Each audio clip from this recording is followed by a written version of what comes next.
मित्रों, हमारे सनातन धर्म ग्रंथों व पुराणों के अनुसार इस धरा पर अनेकों ऋषि मुनि हुए, जिनमें से कई तो इतने प्रतापी थे जिनके तेज के सामने बड़े बड़े देवता भी नतमस्तक हो उठते थे।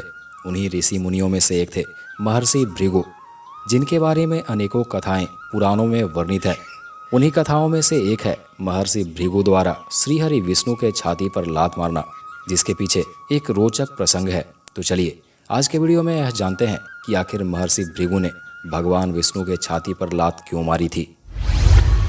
मित्रों, पद्म पुराण के अनुसार महर्षि भृगु परमपिता ब्रह्मा जी के मानस पुत्र थे, जिनकी पत्नी का नाम ख्याति था, जो राजा दक्ष की पुत्री थी। महर्षि भृगु कोई साधारण ऋषि नहीं, बल्कि सप्तऋषि मंडल के एक ऋषि थे। श्रावण व भाद्र मास में वे भगवान सूर्य के रथ पर सवार रहते थे। पद्म पुराण के उपसंहार खंड की कथा के अनुसार मंदराचल पर्वत पर हो रहे यज्ञ में ऋषि मुनियों में एक बात पर विवाद छिड़ गया कि त्रिदेवों अर्थात ब्रह्मा, विष्णु व महेश में सबसे श्रेष्ठ कौन है। इसका कोई निष्कर्ष न निकलते देख उन्होंने त्रिदेवों की परीक्षा लेने का निश्चय किया और ब्रह्मा जी के मानस पुत्र महर्षि भृगु को इस कार्य के लिए नियुक्त किया गया। जिसके बाद महर्षि भृगु सर्वप्रथम ब्रह्मा जी के पास गए। उनके पास जाने के बाद ना तो उन्हें प्रणाम किया और ना ही उनकी स्तुति की, जिससे ब्रह्मा जी अत्यंत क्रोधित हो गए। क्रोध से ब्रह्मा जी का मुंह लाल हो गया, आंखों में अंगारे दहकने लगे। लेकिन फिर भी यह सोचकर कि भृगु उनके ही तो पुत्र हैं, उन्होंने अपने हृदय में उठे आवेग को अपनी बुद्धि विवेक से शांत किया। महर्षि भृगु की परीक्षा में तो ब्रह्मा जी पराजित हो गए। जिसके बाद महर्षि कैलाश पर्वत की ओर चल दिए।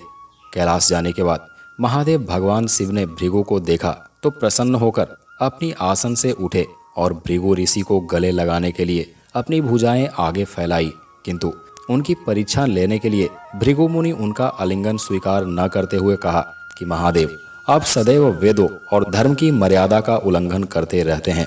दुष्टों व पापियों को आप जो वरदान देते हैं उनसे सृष्टि पर भयंकर संकट आ जाती है, इसलिए मैं आपका आलिंगन स्वीकार नहीं करूंगा। उनकी बात सुनकर भगवान शिव क्रोध से तिलमिला उठे। उन्होंने जैसे ही त्रिशूल उठाकर भृगु को मारना चाहा, वैसे ही देवी पार्वती भगवान से अनुनय विनय कर किसी प्रकार उनका क्रोध शांत किया। उसके बाद भृगु ऋषि बैकुंठ गए। उस समय भगवान विष्णु देवी लक्ष्मी के गोद में सिर रख कर लेटे थे। भृगु ने उनके पास जाते ही भगवान के वक्ष पर एक तेज लात मारी, जिसके बाद भक्त वत्सल भगवान विष्णु शीघ्र ही अपने आसन से उठ खड़े हुए और बड़ी ही सरलता से महर्षि को प्रणाम करके उनके चरणों को सहलाते हुए कहा कि भगवान, आपके पैरों में चोट तो नहीं लगी? कृपया आप इस आसन पर विराजिए और विश्राम करिए। भगवान, मुझे आपके शुभ आगमन का ज्ञान न था, इसलिए मैं आपका स्वागत नहीं कर सका। आपके चरणों का स्पर्श तीर्थों को पवित्र करने वाला है।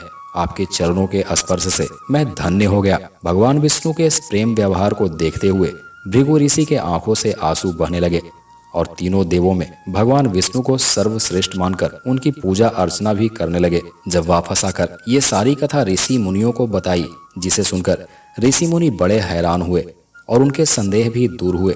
परंतु वास्तव में उन ऋषि मुनियों ने अपने लिए नहीं, अपितु मनुष्यों के संदेह को मिटाने के लिए ऐसी लीला रची थी।